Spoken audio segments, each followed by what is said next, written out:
23 yıldır bu ülkeyi yöneten, baktığı her yerde rant ve talan gören, sadece ve sadece kendinin ve yandaşlarının cebini düşünen, ceplerini şişiren ve maalesef milleti unutmuş bu güruhun yüzündendir ülkenin içine düştüğüdür. Size çok çarpıcı bir rakam vereceğim. Sayın Erdoğan, 2 Mayıs 2023 tarihinde, tarihi belgesi de burada. 2 Mayıs 2023 tarihinde dedi ki, Gabar'da günlük 100 bin varil üretim kapasitesine sahip petrol rezervi bulduk. Hayırlı olsun dedi. Bakın 2 yıldan fazla zaman geçmiş. Ne kadar? Günde 100 bin varil. Kısacık bir hesap yaptım Ülke Hanım. Günde 100 bin varil olduğunda aylık 3 milyon varil eder. Bir daha söylüyorum, 3 milyon varil eder. Evet. Litreye döndürdüğünüzde 477 milyon litre eder. Erdoğan 2 yıl önce bulduk dedi ya, artık vatandaş kullanacak dedi. Yaptım hesabı, 477 milyon litre. İstatistiklere baktığımızda bir araba Türkiye'de 58 litre akaryakıt tüketiyor. Bir hesap ettim, şu anda Gabar petrolünden istifade edip aracını Gabar petrolüyle, bedava petrolle doldurması gereken 8 milyon araç var şu anda Türkiye'de. 8 milyon araç. Soruyorum şimdi Erdoğan'a. 2 Mayıs 2023'te dedin ki 100 bin varil üretim yapacak petrol rezervi bulduk, çıkartmaya başlıyoruz. 8 milyon aracı geliyor mu gelmiyor mu Gabar'dan? Ya. Gelmiyor. Böyle bir şey yok. Şimdi buradan başka bir şeye geleceğim. Erdoğan'ın hadi gözünüz aydın, bayram edesiniz, merak etmeyin. O arada da İçişleri Bakanı diyordu. O kadar kaliteli ki diyordu, Gabar'dan çıkart traktöre koy diyordu petrolü. Neredeyse alıp içecekti millete ikna edebilmek için. Oturdum baktım, petrol fiyatlarına baktım.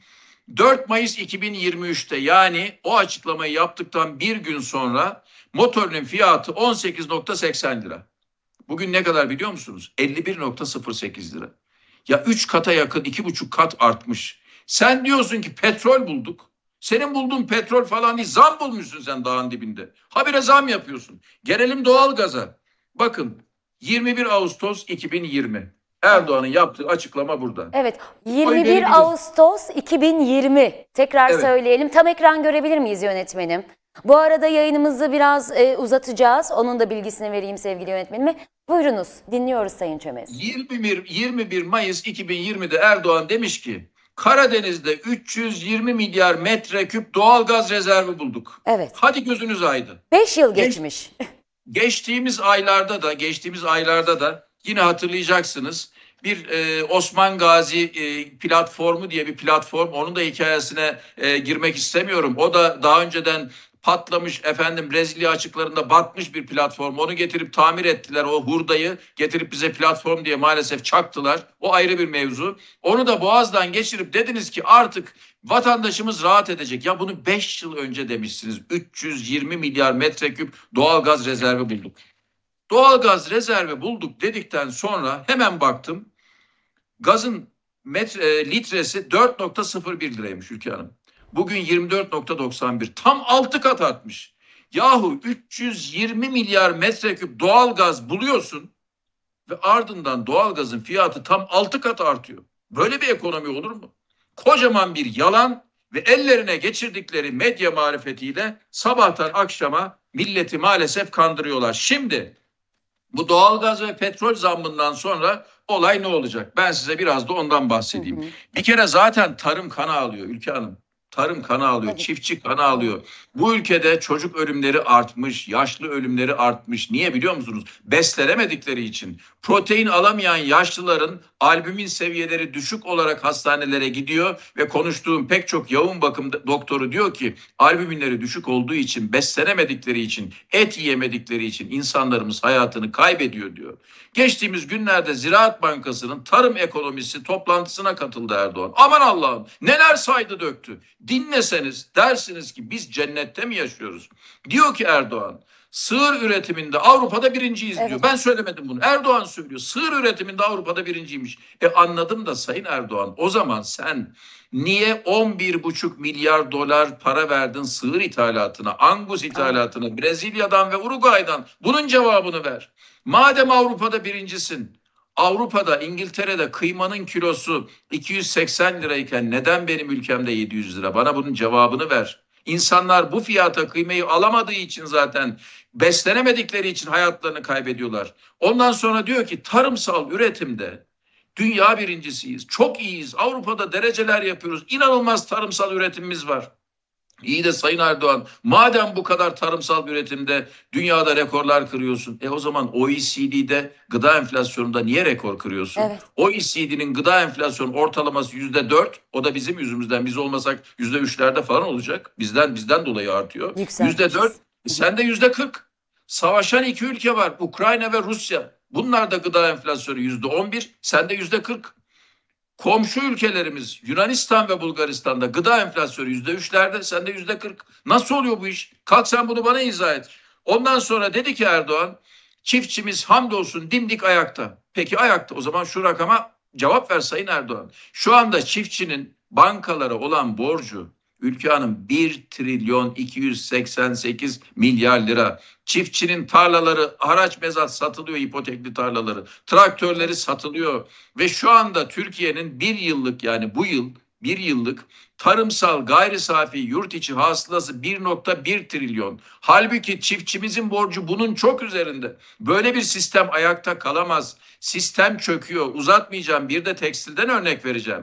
Şimdi batmış bir ekonomi, çökmüş bir ekonomik model, 130 milyar dolar borçlu aldıkları ülkeyi 540 milyar dolar borca getirmişler. Ne var ne yoksa satmışlar. Ne var ne yoksa talan etmişler, yer altında yer üstünde. Atatürk'ün armağan ettiği bütün kıymetleri, fabrikaları, işletmeleri, yatırımları haraç mezat satmışlar. 70 küsür milyar dolar, ülke hala borç batağında. 3-5 otoyol, 3-5 köprü yapmışlar. Birkaç tane de hastane yapmışlar. Her Allah'ın günü gözümüzün içine sokuyorlar. Ama onların da hepsi gelecek garantili projelerle, ipotek verilmiş projelerle, yavrularımızın geleceği ipotek altına alınarak kurulmuş projeler. Şimdi bu tablo içerisinde çökmüş bir ekonomiyi Erdoğan yüzdürebilmek için, şimdilik ayakta tutabilmek için Maliye Bakanı'nı gönderiyor. Tefecilerin dizinin dibine diz çöküyor. Ne olursunuz bana para. Tefeci de diyor ki gerdan kırarak veririm ama diyor yüksek faiz düşük kur isterim. Olur diyor. Sen carry trade diyorsunuz değil mi tabii, Sayın Turhançınız? Evet. Olur diyor, hiç fark etmez. İstediğin kadar faiz vereyim diyor. İstediğin kadar diyor dövizi tutayım diyor. Carry trade'ci 100 bin dolar gönderiyor. Karşılığında yılda 40 bin dolar para alıyor. Korkunç bir faiz. Vahşi bir faiz düzeni. Ve Türkiye'yi faiz düzenine teslim ettiler. Peki ne oldu? Yani düşük kur, yüksek faiz modeliyle tefecileri zengin ederken yerli sanayiyi çökertti. İşte bugün Diyarbakır'dan bilgi aldım. Diyarbakır tekstil organize ihtisas bölgesinde 20 tane tekstil fabrikası maalesef kapanmış. Çok sayıda tekstil fabrikası şu anda kapılarına zincir vurmaya niyetleniyor. Bakın son 2 yıl içerisinde Ülke Hanım tekstil sektöründe 300 bin kişi işini kaybetti. Son 3 ay içerisinde 40 bin kişi işini kaybetti. İzmir'de son 2 ayda 4 bin tekstil işletmesi kapandı. Ordu'da öyle, Denizli'de öyle. Ben Türkiye'yi karış karış gezen bir insanım. Her gittiğim yerde de sahada çalışma yapan bir insanım. Tekstil kan ağlıyor. Bunun yerine tam 1700 firmamız Türkiye'den söküldü. Tam 3,5 milyar dolar para harcandı, gittiler Mısır'a. Mısır'da fabrika kurdular. Mısır'da 100 bin kişilik istihdam sağladılar ve Mısır'dan şu anda bizim ürettiğimiz ürünleri biz ithal ediyoruz. Düşük gümrükle ithal ediyoruz. Şu Türkiye'nin düştüğü hale bakın. Bu ülke, Erdoğan diyor ya, tarımımız, çiftçimiz dimdik ayakta diye. Ben size yine Erdoğan'ın yaptığı işlerle hatırlatayım. Son 8 ay içerisinde Erdoğan 3 tane genelge imzaladı. Ne bu genelgeler biliyor musunuz Ülke Hanım? Türkiye'ye sıfır gümrükle mısır ithalatına izin veren genelgeler. Ve 3 milyon ton, bir daha söylüyorum, 3 milyon ton mısır ithal ettik sıfır gümrükle. Türk çiftçisi kan ağlarken gidip Ukrayna'dan, Rusya'dan mısır ithal ediyorsun. Türk hayvan yetiştiricisi kan ağlarken gidip Uruguay'dan, Brezilya'dan Angus ithal ediyorsun. Bunların paraları içinde gidiyorsun tefecinin dibinde diz çöküyorsun. Ne olursun bana para ver diyorsun. Tefeci sana borcu gönderiyor. Aldığın borçla, yüksek faiz, düşük kurla tefeciyi zengin ediyorsun. İthal ediyorsun, tekstilini çökertiyorsun, turizmini çökertiyorsun. Uzatmayayım, bir de turizmden örnek vereyim. Şu anda Türkiye'de satılığa çıkmış binlerce otel var. Şu anda turizm sektöründe, yerli turizm sektöründe otellerin finans kuruluşlarına ve bankalara olan borcu 14,5 milyar dolar. Bir daha söylüyorum, 14,5 milyar dolar. Böyle bir sistemin yürümesi mümkün değil. Sabaha kadar örnek anlatabilirim. Evet. Dosyalarım dolu. Ama neden bu halde olduğumuzu aslında çok iyi anlıyoruz anlattıklarınızla. Bir cümle söyleyeyim. Buyurun. Tek adam rejimi. 23 yıldır bu ülkeyi yöneten, baktığı her yerde rant ve talan gören, sadece ve sadece kendinin ve yandaşlarının cebini düşünen, ceplerini şişiren ve maalesef milleti unutmuş bu güruhun yüzündendir ülkenin içine düştüğü durum. Onun için diyorum ki hem iktidara hem muhalefete, iktidara destek vermiş sevgili vatandaşlarımıza da sesleniyorum. Ne olursunuz, elbette mutlaka haklı gerekçeleriniz vardır AK Parti'ye oy verirken, ama Türkiye'nin geldiği nokta bu. Size rica ediyorum. Bu söyleyeceğim şey sadece sizin değil, çocuklarınızın da geleceğiyle ilgili. Sistem böyle devam ederse hepimiz ızdırap çekeceğiz. Sizin çocuklarınız da bizim çocuklarımız da ızdırap çekecek. Bu ülkeyi varlık içerisinde yoklukta yaşatıyorlar. Bu ülkeyi baktığı her yerde rant ve talan gören bir anlayış yönetiyor. Gönlü Kandil'de, aklı Brüksel'de, yüreği Washington'da olan bir güruh yönetiyor. Gelin hep beraber bu ülkeyi ayağa kaldıralım. Bu ülke dünyanın en zengin ülkelerinden biri. Umutsuzluk yok. Düştüğümüz yerden kalkarız. Bu ülkeyi yeniden dünya liderleri arasına sokarız diyorum. Çok teşekkür ediyorum. Umut dolu bitti. Çok kötü şeyler konuştuk, anlattınız. Biliyoruz, yaşıyoruz zaten ama umutla bitirdiniz. Bir cümle izin verin ne olur. Bir cümle uzatmayacağım. Biliyorum bakıyorsunuz ekrana saate bakıyorum çünkü reklamımız da var ya. Hemen bir cümle ne olursunuz. Dünyanın en zengin toprakları burası. En mümbit coğrafyası. Altı da zengin, üstü de zengin. Evet. En zengin stratejik değerlere sahibiz. İnsanımız çok çalışkan, insanımız üretken. Kadim bir Anadolu kültürü var. Kimse endişe etmesin. Biz bu ülkeyi düştüğü yerden ayağa kaldırırız. Lütfen umut var olunuz. Teşekkür ederim. Bugün İYİ Parti Genel Başkanı Müsavat Dervişoğlu hem partisinin grup toplantısında konuştu hem de Erdoğan'a bir seslenişi var. Sosyal medya hesabından paylaştı. Ey başkomutan, bakın buraya birazcık yaklaşmamız mümkün mü Berkay? Başkomutan tırnak içerisinde. Ey başkomutan Recep Tayyip Erdoğan. Askerimize pusu kuran alçaklara karşı daha ne kadar sessiz kalacaksın? Millet evlatlarının hesabını ne zaman soracaksın? Unutmayınız. Süreç yürütülmeye çalışılıyor. Üstelik böyle gelişsin, serpilsin vesaire denilerek Devlet Bahçeli tarafından da. İşte bu sürece dair acaba endişelerden dolayı bir şeyler söylenmiyor mu sorusunu hep sormadık mı zaten? Şimdi de Müsavat Dervişoğlu bugün hem buradan X hesabından hem de sosyal medya hem de grup toplantısından sordu. Önce 26 Haziran Pençe Kilit Operasyon Bölgesi'nde komando Mehmetçiklerimize dronlar ile bir saldırının gerçekleştirildiği haberi düşmüştür. Ancak bir haftadır ne Milli Savunma Bakanlığı'ndan ne de Genelkurmay Başkanlığı'ndan ne de vazifesi kendinden menkul İletişim Başkanlığı'ndan herhangi bir açıklama yapılmamıştır. Bölücü terör örgütünün askerimize saldırdığı doğru mudur? Doğru ise neden gizlenmektedir? Bu sessizliğin sebebi sözde çözüm, özde ihanet süreci midir?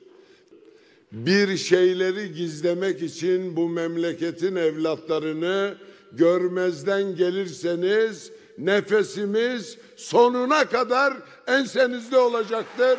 Bu hadiselerin de sonuna kadar takipçisi olacağız. Türkiye'nin her kesiminin bir şekilde rehin alınarak, bir takım şantajlara boyun eğdirilerek, bir şekilde bu ihanet masasına oturtulmak istendiği bu orta oyununa İYİ Parti olarak biz asla ve kata meze olmayacağız. Bu orta oyununa İYİ Parti olarak biz asla meze olmayacağız diyor. Yani süreç böyle nitelendiriliyor.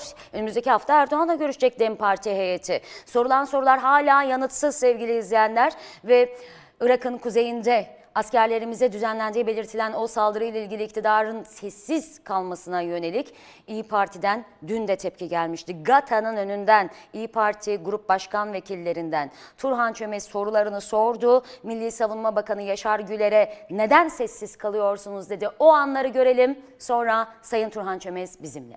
Niye gizliyorsunuz? Niye saklıyorsunuz? Neden bu gerçekleri milletin gözünden kaçırmaya çalışıyorsunuz ve neden hesap vermiyorsunuz? İYİ Parti Grup Başkan Vekili Buğra Kavuncu ve Turhan Çömez, Irak'ın kuzeyinde drone saldırısında yaralanan askerleri tedavi gördükleri Gülhane Eğitim ve Araştırma Hastanesi'nde ziyaret etti. Saldırıyı terör örgütü PKK'nın düzenlediğini belirten Çömez şunları söyledi. Metina bölgesindeki bizim askeri üssümüze, birliğimize önce 24 drone'la saldırdılar. Son derece profesyonelle gerçekleşen bu drone saldırısında oradaki cihazlar hedef alındı. Ertesi gün bir drone saldırısı daha gerçekleştirdi PKK. Bu kez 8 drone'la geldiler ve bu kez oradaki askerlerimizi hedef aldılar. Aldığımız bilgiye göre 9 askerimiz yaralandı. Bunlardan 3 tanesinin durumu ciddiydi. Olayla ilgili Milli Savunma Bakanı Yaşar Güler'in sessizliğine dikkat çeken Çömez şöyle devam etti. Niye saklıyorsunuz? Bu gerçekleri, bu alçak terör örgütünün arkasında emperyaller olan bu alçak terör örgütünün askerlerimize, kahraman Mehmetçiğimize yapmış olduğu saldırıları niye gizliyorsunuz? Neden? Bakın daha başka şeyler de öğrendik. Başka saldırılar da olmuş ondan birkaç hafta önce. Fakat detayını paylaşmayacağım. Bu olayın bütün detaylarını kamuoyuyla paylaştık.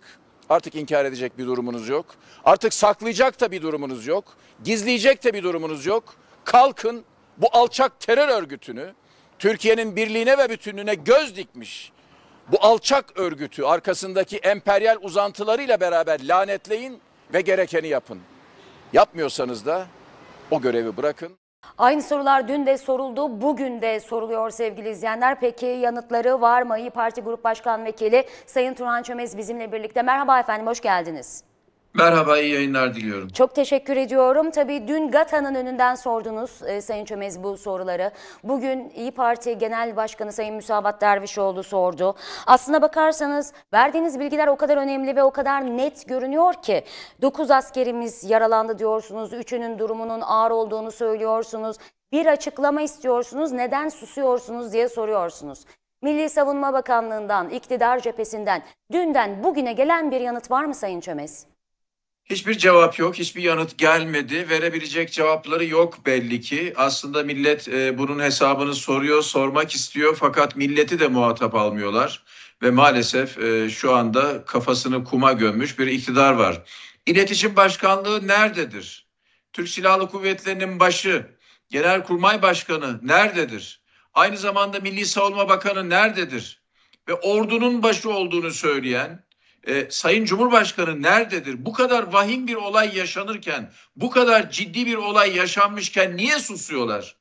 Yani bunun muhataplarının ya da ilgililerinin mutlaka kamuoyuna bir bilgi vermeleri lazım. Niye sustuklarını biraz sonra anlatacağım ama şu olayın ayrıntılarını müsaadenizle sizinle paylaşayım. Buyurunuz. Bakın bir hafta önce Irak'ın kuzeyinde, Metina bölgesinde, Pençekilit Harekatı bölgesinde bizim orada bazı birliklerimiz var, üslerimiz var, askeri üslerimiz var. Helikopterlerimiz onlara zaman zaman yiyecek götürüyor, gerekli tahkimatı sağlıyor, gerekli tedarikleri sağlıyor ve onlar sınırın ötesinde bizim ülkemizi koruyorlar.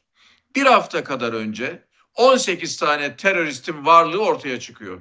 Birliğimize çok yakın. Bu terörist grubun içerisinde 2 tane kırmızı kategoride aranan terörist var, elebaşı var.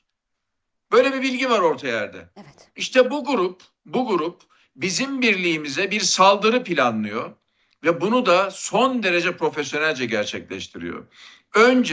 Bir gün önce tam 24 drone gönderiyorlar üssümüze ki dikkatli izleyicilerimiz mutlaka hatırlayacak. Bu alçak örgütün elebaşlarından bir tanesi olan bir terörist başı geçtiğimiz aylarda bir açıklama yaptı. Duran Kalkan. Dedi ki biz artık savaşı başka cepheye taşıyacak kapasiteye sahip olduk. Çok önemli drone tecrübesine sahip olduk. Herhalde bu drone tecrübesine dağlarda sahip olmadılar. Arkasındaki emperyal güçler aldılar. Her zaman olduğu gibi bunları eğittiler ve tedarik yaptılar bu dronları. Ve söz konusu dronlar aynen İran'da İran'ın üst düzey yetkililerine gerçekleştirmiş olduğu saldırılarda kullanılan kamikaze dronlar. Ve 24 drone'la bizim üssümüze geldiler. Ve oradaki askeri mühimmatı, orada bulunan kirpi araçlarını, gece görüş cihazlarının bulunduğu üniteleri falan hedef alarak bunları tahrip etmek için bir saldırı düzenlediler. Maalesef bir kısmını da vurmayı becerdiler, başardılar. Ancak bizim üstümüzdeki kahraman askerlerimiz bu 24 drone'un tamamını tahrip etti ve yok etti. Bir gün sonra tekrar bu kez 8 drone'la geldiler ve bu kez askerlerimizi hedef aldılar. Ve 9 askerimiz yaralandı. 3 tanesinin durumu ağırdı. Bir tanesi ciddi bir şarapnelle travmatize oldu. Ve askerlerimiz oradan helikopterle Hakkari'deki Sahra Hastanesi'ne götürüldüler. İlk müdahaleleri orada yapıldı. Sahra Hastanesi'nde ilk müdahaleleri yapılanlardan durumu kritik olanlar Hakkari'deki havaalanına getirildiler yine askeri helikopterlerle. Oradan yine askeri bir ambulans uçakla Ankara'ya getirildi ve Gata'ya getirildiler. Bakın bütün ayrıntıları çok net bir şekilde kamuoyuyla paylaşıyorum. Şimdi diyorum, Sayın Cumhurbaşkanı, bununla ilgili bir açıklama yapacak mısınız? Sayın Genelkurmay Başkanı, Sayın Milli Savunma Bakanı, Sayın İletişim Başkanı, çok vahim bir olaydan bahsediyoruz. Bu aslan parçaları, bu Mehmetçikler, bu kahraman askerlerimiz sınırın ötesinde bizim güvenliğimiz için her şeyini feda etmek üzere orada mücadele ediyorlar. Bakın ben bilgi veriyorum. Bir haftadır millet adına bir soru önergesi vermişim. Muhatapları cevap vermiyor. Ha bir korkunuz mu var? Nedir korkunuz onu söyleyin. Eğer diyorsanız ki biz bir süreci işletiyoruz. Bu sürecin arkasında emperyaller var. Amerika bize bir talimat verdi. Büyük Orta Doğu projesi çerçevesinde şunları yapacaksınız dedi. Terörist başıyla pazarlık edeceksiniz. Onunla oturup konuşacaksınız dedi. Bizim önümüze konan projeyi uyguluyoruz. Terörist başı da bize bir sürü talimat verdi, ricada bulundu, pazarlıklar yaptı. Şimdi onları hayata geçirmek için uğraşıyoruz. Bunun için de meclise bir komisyon kuruyoruz. Milleti ikna edemeyeceğimiz için de bu komisyonu bahane edeceğiz. Bu komisyon marifetiyle bak gördünüz mü? Mecliste de bu işler yapılıyor diyerek milletin gözünü boyamaya çalışacağız. Şimdi bu saldırı oldu. Bizim işlerimizi karıştırmasın. Bizim düzenimiz bozulmasın. Emperyallerin dayattığı projeler, ihanet projeleri kesintiye uğramasın. Onun için açıklama yapmıyoruz diyorsanız bunu anlarım. O zaman safınızı belli edeceksiniz. Yerinizi belli edeceksiniz. Bundan birkaç hafta önce bir resepsiyonda zamanın yine Milli Savunma Bakanı'na bir soru soruldu. Aynen bir drone saldırısında bir askerimiz şehit olmuştu. Ne kullandı, ne söyledi o zaman Milli Savunma Bakanı? Başına çarptı, Allah rahmet eylesin dedi. Oradan bir drone atıyorlar. Evet. Drone da bizim askerimize çarpıyor. O da şehit oluyor dedi. Evet. Yakışır mı bu Milli Savunma Bakanı'na? Şimdi o yaptığı gafı, o bana göre son derece yanlış açıklamayı tekrar etmemek üzere susuyorlar. Soruyorum bir kere daha. Milli Savunma Bakanı, sana sesleniyorum. Kahraman Mehmetçiğimizin üzerine alçakça saldırı yapan bu terör unsurları nereden geldiler? Talimatı kimden aldılar? Niye öngöremediniz? İstihbaratınız mı yoktu? Ben biliyorum, vardı istihbaratınız. Niye önleyemediniz bunları? Niye susuyorsunuz? Yazık değil mi bu ülkenin Mehmetçiklerine? Bu milletle dalga geçmeye, bu milletin samimi duygularını istismar etmeye hakkınız ve selahiyetiniz yok. Şimdi bir takım hazırlıkların peşindesiniz. Onu da biliyorum. Aylar öncesinden söyledim. Bu silah bırakma tiyatrosunu uygulayacakları günler gelecek dedim. Evet. Daha da 3-5 tane terörist ellerindeki silahları bir yere bırakacak ve sonra da diyecek gördünüz mü silah bıraktık. Muhtemelen hafta sonu, Ülke Hanım hafta sonu tarihini de veriyorum. Şu anda MİT Başkanı gitti. Irak'ın kuzeyindeki unsurlarla da görüştü. Barzani ekibiyle görüştü. Talabani ekibiyle görüştü. Muhtemelen yer hazırlanıyor şu anda. Erbil civarında bir yer hazırlanıyor. Ve bir tiyatro konacak önümüze. Bu alçaklar 50.000 kişinin katili. Arkasında emperyallerin olduğu bu alçaklar 3-5 tane Kalaşnikov'u atacaklar. Gördünüz mü silah bıraktık diyecekler. Bakın o silahları bırakacaksanız tamamı bırakılacak. O silahlar bırakılacaksa envanterleri Türk Silahlı Kuvvetlerine gelecek. Hangi silah, nerede, hangi eylemde kullanılmış dokümanları çıkartılacak. Ve gelip teslim olacaksınız. Adalete hesap vereceksiniz. 50.000 kişinin katili olmanın ne demek olduğunun hesabını vereceksiniz. Ve ondan sonra uzantınız olan Irak'taki, Suriye'deki, İran'daki bir takım yapılar, İran'da mesela PEJAK, Suriye'de mesela PYD, YPG, Erdoğan eskiden bunlara YPG diyordu ya, o muhteşem İngilizcesiyle YPG diyordu İngilizce ifadeyle. Ama bugün şimdi artık o da değişti. Onlara SDG diyor Erdoğan. Yani demokrat oluverdi bunlar. Suriye'nin demokratik güçleri oldular. Niye? Çünkü Erdoğan'a talimat vermişti Amerika. Mektup yazmıştı. Akıllı ol demişti Trump. Oradaki demişti Mazlum Kobani ile, General Kobani ile anlaş demişti. O gün geldi. Peki oradaki bizim sınır ötesi harekatımızda 230 askerimizin şehit olmasına sebep olan, onları katleden bu alçak PYD, YPG terör örgütü, başındaki de terörist başı APO'nun yetiştirdiği bir alçaktır. Bunlara hesap sormayacak mısın? Bunlar silah bırakacak mı? Hayır. Onlar artık düzenli bir terör ordusu haline geldi. Bunlar silah falan bırakmayacak.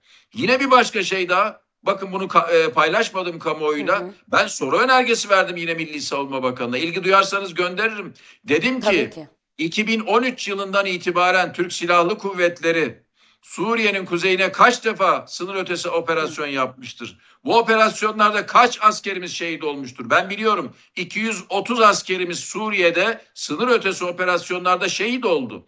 Peki silah bırakma seremonisinden bunlar nasibini almayacak mı? 100.000 kişilik PYD, YPG terör ordusu silahları bırakmayacak mı? Hayır, bırakmayacak. Milletin gözünün önüne 3-5 tane silah atarak silah bıraktık diyerek bir tiyatro oynayacaklar ve emperyallerin, küresel güçlerin dayattığı o alçak, hain, ihanet projesini uygulamaya çalışacaklar. Ve bakın bunun için maalesef ikna komisyonu kuruyorlar. Bir zamanlar akil adamlar safsatasıyla Türkiye'yi ikna etmeye çalışmışlardı. Artık ona yapamayacaklarını gördükleri için gelin bir komisyon kuralım. Bu komisyon gereği neyse onu yapsın. Ben size ne olacağını söyleyeyim. Emperyallerin dayattığı hain proje, bir taraftan ucu Kandil'de ve İmralı'da olan ve siyasi uzantısı DEM Partisi olan bir sacaya, bunların dayattığı bir takım talepler ve pazarlıklar, bunlara boyun eğmiş bir AKP rejimi ve onunla beraber küçük ortağı, bütün bu projenin payandası olmuş durumda tek tek talepleri hayata geçirecekler. Anayasa değişikliği, yasa değişiklikleri, sarayın arka koridorlarında hazırladıkları tek tek yasa değişikliklerini, anayasa değişikliklerini, bu projeleri getirip bu sözüm ona ikna komisyonuna verecekler. O ikna komisyonunda da sözde bunlar parlamentoda hazırlanmış gibi başka komisyonlara havale edilecek, alt komisyonlara ve tali komisyonlara ve diğer komisyonlara. Daha sonra bu alçakların, bu terör örgütü mensuplarının talep ettiği değişiklikler maalesef bu komisyonun arzusu ve talebiymiş gibi parlamentoya getirilecek. Bakın buradan bu sabah Genel Başkanımız partimizin grup toplantısında detaylarıyla paylaştı. Bu bir ihanet projesidir. Ben buradan Türkiye'ye sesleniyorum. Türkiye'nin bölünmesi için dayatılmış bir ihanet projesidir. Bütün yurtseverlerin, bütün vatanseverlerin, Türkiye için sevda duyan, bu bayrağın altında yaşamaktan onur duyan, Türkiye Cumhuriyeti Devleti'ne saygı duyan, Türk milletinin asil bir parçası olmaktan onur duyan herkes, samimiyetimle çağrı yapıyorum. Hangi siyasi düşünceye sahip olursa olsun, Türkiye'nin neresinden olursa olsun, hangi etnik kökene sahip olursa olsun, hepimize düşen tarihi bir sorumluluk var. Bu ihanet projesine hayır demek. Ben bugün sizin vasıtanızla bütün Türkiye'ye bu çağrıyı yapıyorum. Bu alçak örgütün, onun siyasi uzantısının, hala cezaevinde olan onun elebaşının ve emperyal arka planlarının, İsrail, Amerika başta olmak üzere taleplerine boyun eğmeyin. Gelin hep beraber milli bir duruş sergileyelim. Hep beraber bu alçak projeye hayır diyelim. Ha, bu ülkenin problemi yok mu? Var. Gelin beraber çözelim. Şimdi AKP'nin şunu söylemesi lazım bize. 23 yıldan beri terörü niye çözemedin? Bir kere bunun açıklamasını yapması lazım. Ben terörü 23 yıldan beri şu gerekçelerle çözemedim. Bize yardım et. Bakın o zaman ne yapıyoruz biz? Tecrübemizle, bilgimizle, samimiyetimizle, yüreğimizle ve cesaretimizle. Taşın altına elimizi değil gövdemizi koyarız. Yeter ki bizden talep etsinler. Ama bizim karşımıza terör örgütün talepleriyle gelmesinler. Milletin ulusal menfaatlerinin talep ve beklentileriyle gelsinler. Birincisi bu. İkincisi, 23 yıldır terörü bitirmek için demokratik önlemleri aldın mı? Siyasi önlemleri aldın mı? Hukuki önlemleri aldın mı? Ekonomik önlemleri aldın mı? İstihbari askeri önlemleri aldın mı? Diplomatik adımları attın mı? Attıysan neler yaptın, neler yapamadın? Gel bize bunları söyle. 23 yıl hiçbir şey yapmamışsın, hiçbir şey becerememişsin. Bir zamanlar yapamadığın işleri şimdi diyorsun ki ne yapayım, ben bu işi beceremedim. Terör örgütü bizden bunları talep etti, bunları uygulayıverelim. Böyle bir devlet yönetimi olmaz. Böyle bir anlayış olmaz. O zaman bize diyeceksin, yardım et bize, biz de sana yardım edeceğiz. Şimdi diyorsun ki yapamadık, komisyon kuralım. Peki kuralım. Bu komisyonda da DEM Parti'nin talepleri olacak. Kandil'in talepleri olacak, İmralı'nın talepleri olacak, Amerika'nın beklentileri olacak. Bizim de bir beklentimiz var. Koltuk ömrümüz uzasın, anayasada bu değişsin veya erken seçimle Erdoğan'ın ömrünü uzatalım. Başladılar bunu terennüm etmeye. Böylelikle biz bu işi aslında taleplerimizi komisyona yaptıralım. Senin menfaatlerin için, terör örgütünün beklentisi için, alçak APO'nun cezaevinden çıkması için veya 7.000 PKK'nın affedilmesi için ya da onların siyasi uzantısı DEM Parti'nin arzuları için millet iradesinin tecelligahı olan bu yüce meclis Allah aşkına istismar edilir mi? Böyle bir şey yapılır mı? Buna şiddetle itiraz ediyoruz ve Türk milletine buradan bir işaret fişeği gönderiyoruz. Böyle yaparsanız tarih sizi yargılayacaktır. Tarihin kara sayfalarında yer alacaksınız. Gelin bu memleketin problemini hep beraber çözelim. Son olarak şunu soracağım. Diyorsunuz ki bir komisyon kuralım. Bakın geçtiğimiz günlerde ilgililere de söyledim. Yani iktidar cephesine de söyledim bunları. Bu komisyonla yapıp da şu anda meclisin yapamadığı ne var Allah aşkına? Bize bunun cevabını verin. Yani bugün 592 kişisi olan 600 kişilik meclis neyi yapmaya muktedir değil de sen kalkıyorsun 35 deniyor, 40 deniyor, 100 deniyor. Kurulacak bir ikna komisyonuyla yapacaksın. Meclisin yapamadığı neyi yapacak bu komisyon? Bana onu söyle. Ve çık şunu da söyle. 23 yıldır yapamadım çünkü önümde şu engeller vardı. Anayasada şu maniler vardı. Yasalarda şu engeller vardı. Devlet kademelerinde şu sorunlar vardı. Ben bundan dolayı terörü çözemedim ama çözmek istiyorum. Tecrübeniz var, bilginiz, gücünüz, kudretiniz var. Gelin bize yardımcı olun desin. Bakın gövdemizi, yüreğimizi, her şeyimizi taşın altına koyarız. Yapmıyorsunuz bunu. Bütün bunların cevabı yok. 23 yıldır ne yaptın diyoruz, cevap yok. 23 yıldır terörlü Türkiye miydi de bugün kalkıyorsun terörsüz Türkiye diyorsun. Bunun cevabını ver diyoruz. Bunun cevabı yok. Alman gereken önlemler şunlar da diyoruz. Niye bunları yapmadın diyoruz. Gene cevap yok. Parlamentonun yapamadığı neyi yapacak Allah aşkına bu komisyon diyoruz. Onun cevabı yok. Önünde hangi maniler vardı? Hangi yasa veya anayasa engeli vardı da bunları beceremedin diyoruz. Bunun cevabı yok. Bakın ne kadar çok soru sordum tabii, değil mi? Millet adına soruyorum bunları. Bunların hiçbirisinin cevabı yok. Diyorlar ki dağlarda çiçekler açacak, böcekler uçacak, silahlar bırakılacak. Sonra her şey güllük gülistanlık olacak. Hayır. Biz sizin ihanet projenize asla ve asla onay vermeyeceğiz. Çünkü bizim arkamızda emperyaller değil, aziz Türk milleti var. Siz kiminle düşüp kalkarsanız düşüp kalkın, umurumuzda değil. Bu millet yıkılmış bir imparatorluğun küllerinden yepyeni bir devlet kurmuş. Önderi, lideri Atatürk'le beraber yepyeni bir cumhuriyet kurmuş bir millettir. Biz böyle asil ve soylu bir milletin evlatlarıyız. Biz bu ülkeyi ayağa kaldırırız. Siz hangi ihanet ve kumpas projeleriyle beraber olursanız olun, biz milletle beraber milletin projesini hayata geçireceğiz ve kurduğunuz bütün oyunları hep beraber bozacağız. Evet. Sayın Turhan Çömez, bir iki sorum olacak size. Şimdi siz de belirttiniz, bu silah bırakma görüntüleri servis edilecek hafta sonu dediniz. Ama dün birdenbire bazı haberler paylaşıldı. Yarın videolar gelecek dendi, bugün işaret edildi. Hatta iktidara yakın bazı gazeteciler saat verdiler, şu saatte görüntüler gelecek. İşte ilk turu gerçekleşecek o silah bırakmanın, Süleymaniye deniyor vesaire vesaire pek çok şey. Şimdi PKK silah bırakıyorsa eğer, diğer yandan hala saldırmaya devam eden, sınırlarımızın ötesinde de olan bir terör örgütü de söz konusu.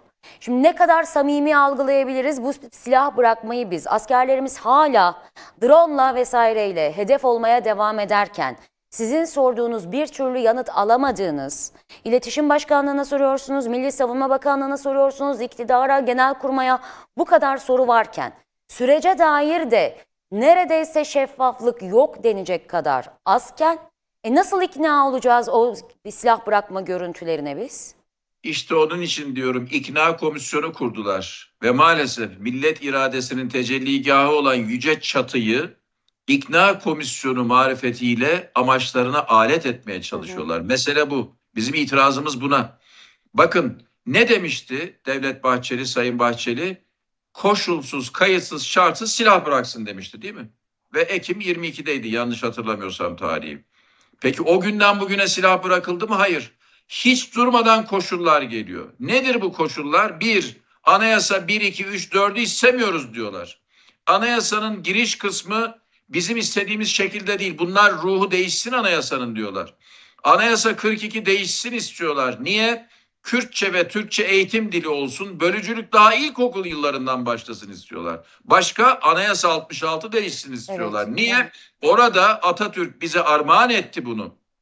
Türklük bir etnik kavram üzerinden tartışılmıyor. Bir aidiyet duygusu üzerinden. Türkiye Cumhuriyeti'ni, devletini kuran Türkiye vatandaşlarına Türk milleti denir. Türküz biz, bitti. Kimsenin etnik kökeni umurumuzda değil. Bu çatı altında, bu şemsiye altında, bu birlik ve beraberlik ruhu altında ve Cumhuriyeti kuran iradenin bir parçası olmak kaydı şartıyla hepimiz Türküz, bu milletin asil bir evladıyız. Onun dışında başkası kendini ben işte falanca yerden geliyorum, anam Kürt, babam Kürt, ben kendimi Kürt hisset kardeşim, sıkıntı yok. Lazıydı, Çerkeziydi, Abazasıydı, Alevisiydi, Sünnisiydi, Kürdüydü, Türkmeniydi, sağcısıydı, solcusuydu, doğulusuydu, batılısıydı, kuzeylisiydi, güneylisiydi. Daha onlarca sayabilirim. Hepimiz bir ve beraberiz. Bizi Cumhuriyet bir araya getirdi. Bizi kurucu irade bir araya getirdi. Herkes sahip olduğu değerlerle gurur duysun ama bizim ortak paydamız, bizim ortak değerimiz Türkiye Cumhuriyeti vatandaşı olmak, bu vatana sahip çıkmak ve bu bayrağın altında yaşamaktan onur duymak. Bunun için feryat ediyoruz. İşte bunu bozmak istiyorlar. DEM Parti diyor ki 1, 2, 3, 4'ü istemem. Yanı sıra anayasanın ruhunu temsil eden giriş kısmını istemem, 42'yi istemem, 66'yı istemem, efendim TCK değişsin, infaz yasası değişsin, içeride 7.000 tane PKK'lı terörist var, onlar çıksın. Yanı sıra 50.000 kişinin katili terör örgütünün başı olan Abdullah Öcalan, terörist başı İmralı'dan çıksın, orada ona küçük bir saraycık yapılsın ve örgütünü ve örgütünün uzantısı olan siyasi yapıyı yönetsin. Bunların istediği bu. Erdoğan'ın istediği de aman Amerika'yı arkama alayım, aman Amerika'yı üzmeyeyim ve kırmayayım, aman Amerika bana bir şey demesin. Hazır DEM Parti ile de artık koalisyon kurduk. De facto bir AKP, MHP, Hüdapar ve DEM Parti koalisyonu kuruldu. Ya istediğim tarihte erken seçim olsun veyahut da anayasa değişikliğini yapalım, ben bir daha kalayım. Erdoğan istediği de o. Bu projenin arkasındaki küresel güçler, emperyal yapılar da diyor ki ben Irak'ı böldüm zaten diyor. 3'e böldüm. Orada Türkmenleri tasfiye ettim. Orada Sünnileri, Şiileri ayırdım. Bir de Kürtlerden bir tane otonom yapı kurdum. Sonra da geldim Suriye'de istediğimi yaptım. Suriye'de de şu anda alacağımı aldım zaten diyor. Ne yaptım? Orada 10 küsür yıldır beslediğim terör unsuru olan PYD, YPG artık 100.000 kişilik bir terör ordusuna dönüştü. Erdoğan buna sesini çıkartmasın. Fırat'ın doğusunda aynen Irak'ın kuzeyinde olduğu gibi ben dedi oradaki Kürtlere petrol bulunan, doğalgaz bulunan yerleri verdim, su kaynaklarını verdim, tarımsal arazileri verdim, onları koruyacak 100.000 kişilik bir ordu da kurdum, artık burada bir stabilizasyon istiyorum diyor.